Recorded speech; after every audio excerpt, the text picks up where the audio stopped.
Hello, everyone. A warm welcome to another conference in this self-knowledge course.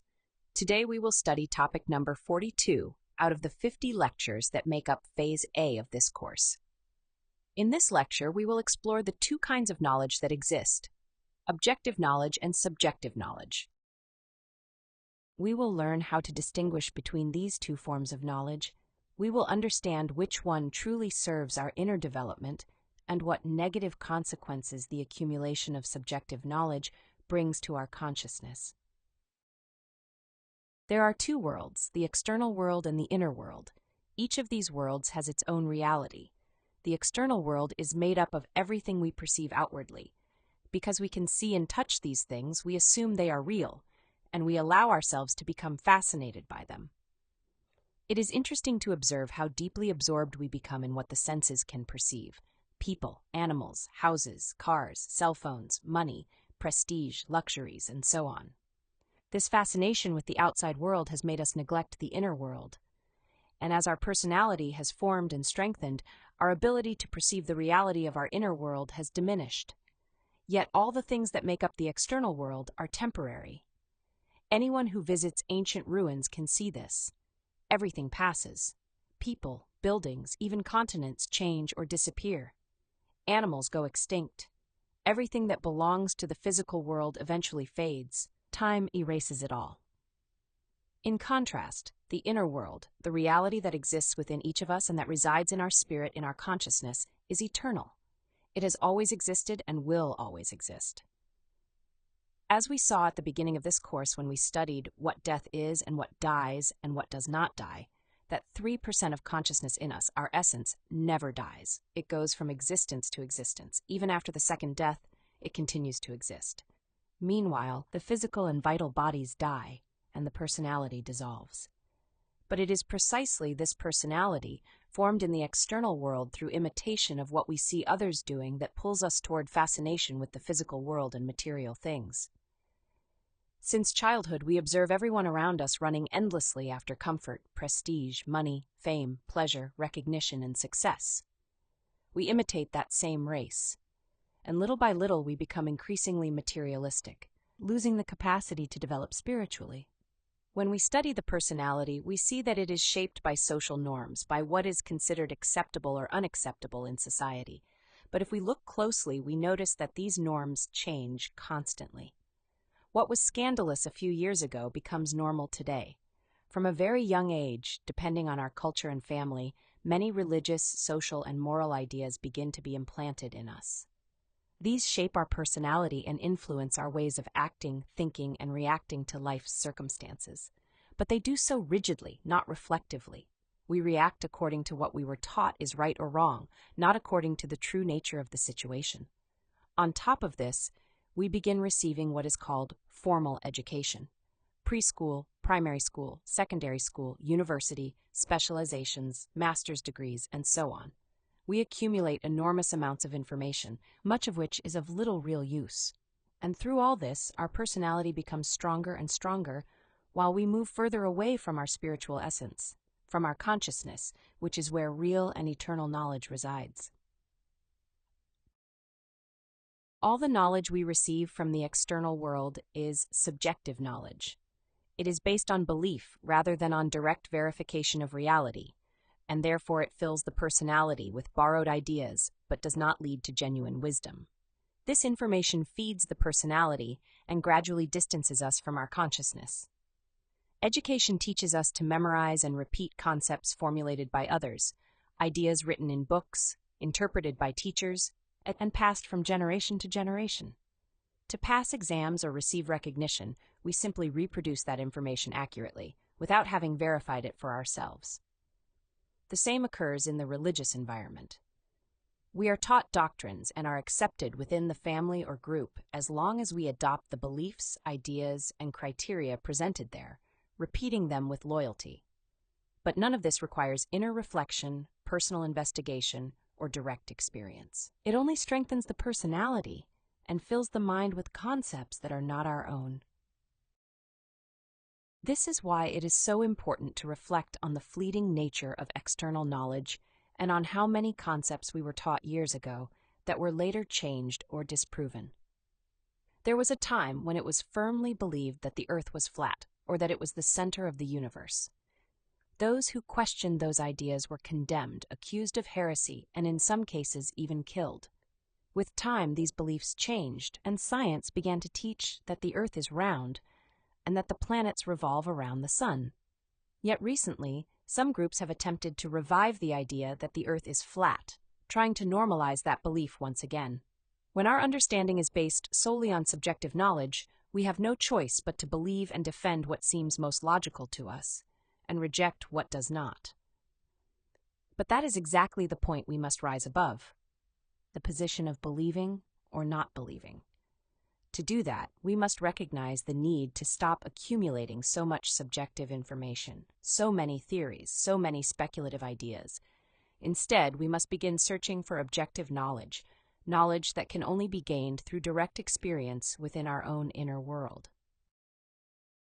From this, we can understand that subjective knowledge does not encourage us to experience things firsthand, nor to investigate and verify directly, nor to reflect deeply in order to discover our own understanding. Instead, it turns us into machines that receive and process information borrowed from others.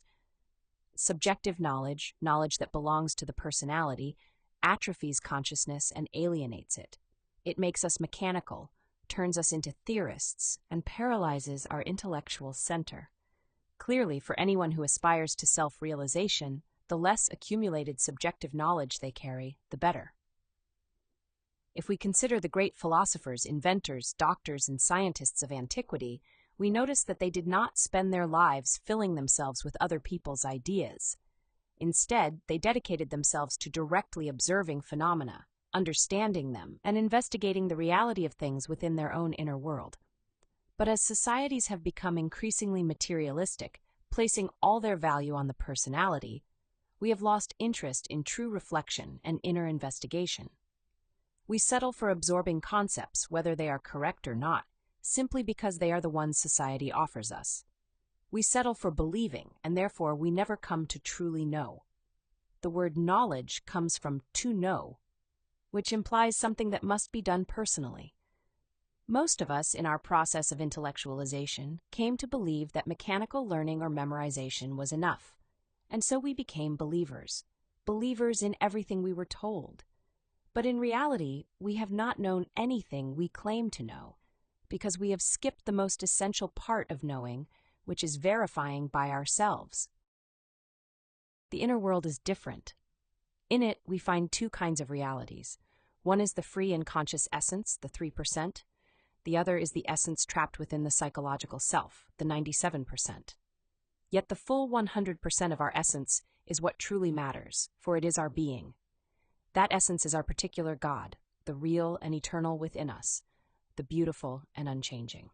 Every spark of consciousness trapped inside each psychological defect is going through its own process, like a master's degree. It has been gathering experiences ever since we created those defects. And when we free that spark, when we eliminate those eyes or psychological defects that form the ego, we recover true wisdom, true consciousness, which is the real part of us. This is how we come to truly know ourselves and how we develop wisdom and virtue. Because our consciousness is asleep, we don't even realize that we came into this world with an objective: to know ourselves, to know our own inner God. But we became fascinated with the external world. We began to worship the golden calf of personality and its pleasures. We started doing everything society told us was necessary to be great and important. Eventually, however, we discover that nothing in the external world can truly fulfill us, and that everything will pass. At that moment, we reach a critical point. Consciousness makes us feel that there must be something more, that there must be a higher purpose for our existence, and that there must be a superior kind of knowledge beyond the subjective knowledge we have accumulated. That superior knowledge is objective knowledge, which we access as we begin to know ourselves. Objective knowledge is based on direct experience and direct verification of both external and internal realities. And this knowledge can only be received by what is objective and real within us, our essence. It is in our inner world that we receive it. But to know ourselves and to access our inner world, the first step is to learn how to observe it, because the sense that makes this possible is atrophied in most human beings. That sense is self-observation. When we discover one of our defects and understand that a spark of consciousness is trapped within it, we realize we must free it in order to recover the wisdom it has been gathering. To achieve this, we must understand why this defect was created, how it is nourished, how it drives us, and then ask our Divine Mother to eliminate it. Only then will the essence be liberated. Within our defects of anger lies trapped wisdom related to meekness, compassion, the search for peace, and kindness. Within defects of lust and fornication lies wisdom about the importance of sexuality, the regenerative and healing power of our sexual creative energy, and our human capacity for self-healing. And in the same way, within each of our defects, there is valuable knowledge that we can only recover if we learn to die within ourselves.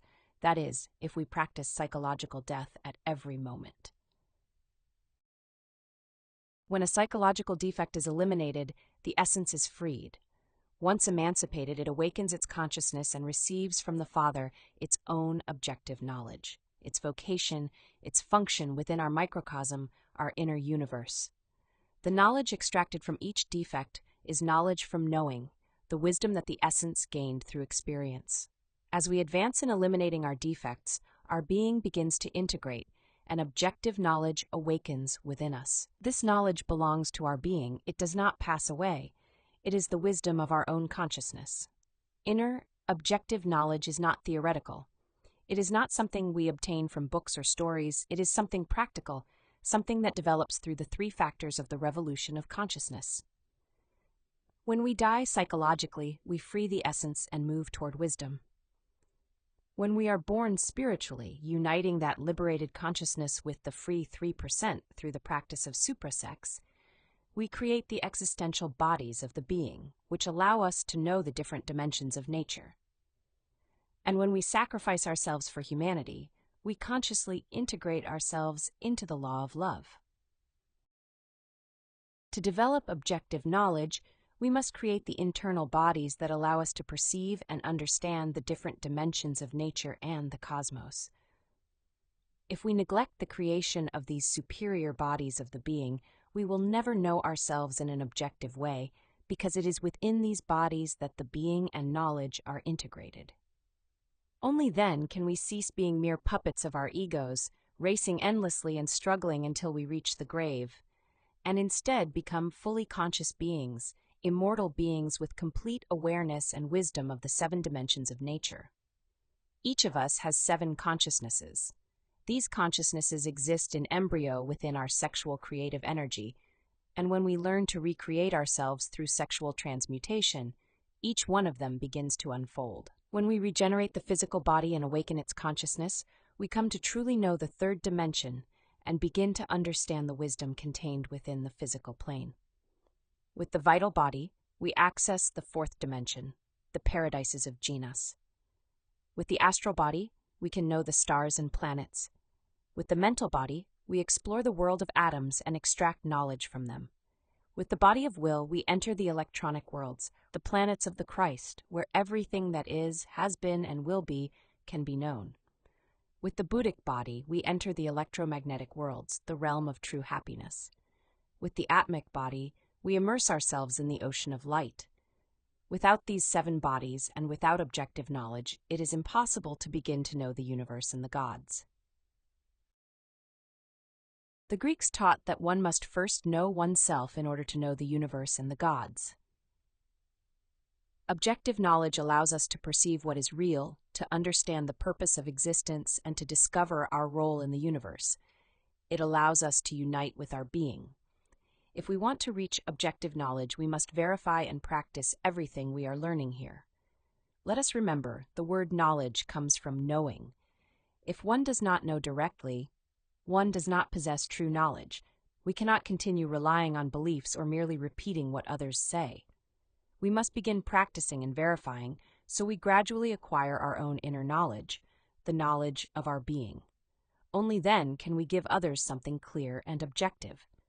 Because when we simply transmit the dead letter, repeating what the masters said without having experienced it, for us it becomes false. Each person must acquire their own knowledge. Through this direct experience, our teaching becomes deeper because we speak from what we know. Within the teachings of this course, we will find the foundations that allow each of us to reach our own inner knowledge. Know yourself, and you will know the universe and the gods. This was today's conference. I hope it inspires you to reflect and encourages you to seek and awaken your inner knowledge. Feel free to leave any questions you may have about the topic in the comments.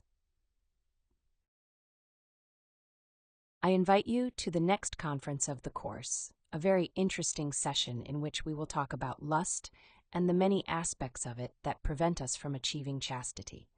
Thank you very much for being here. See you in the next conference.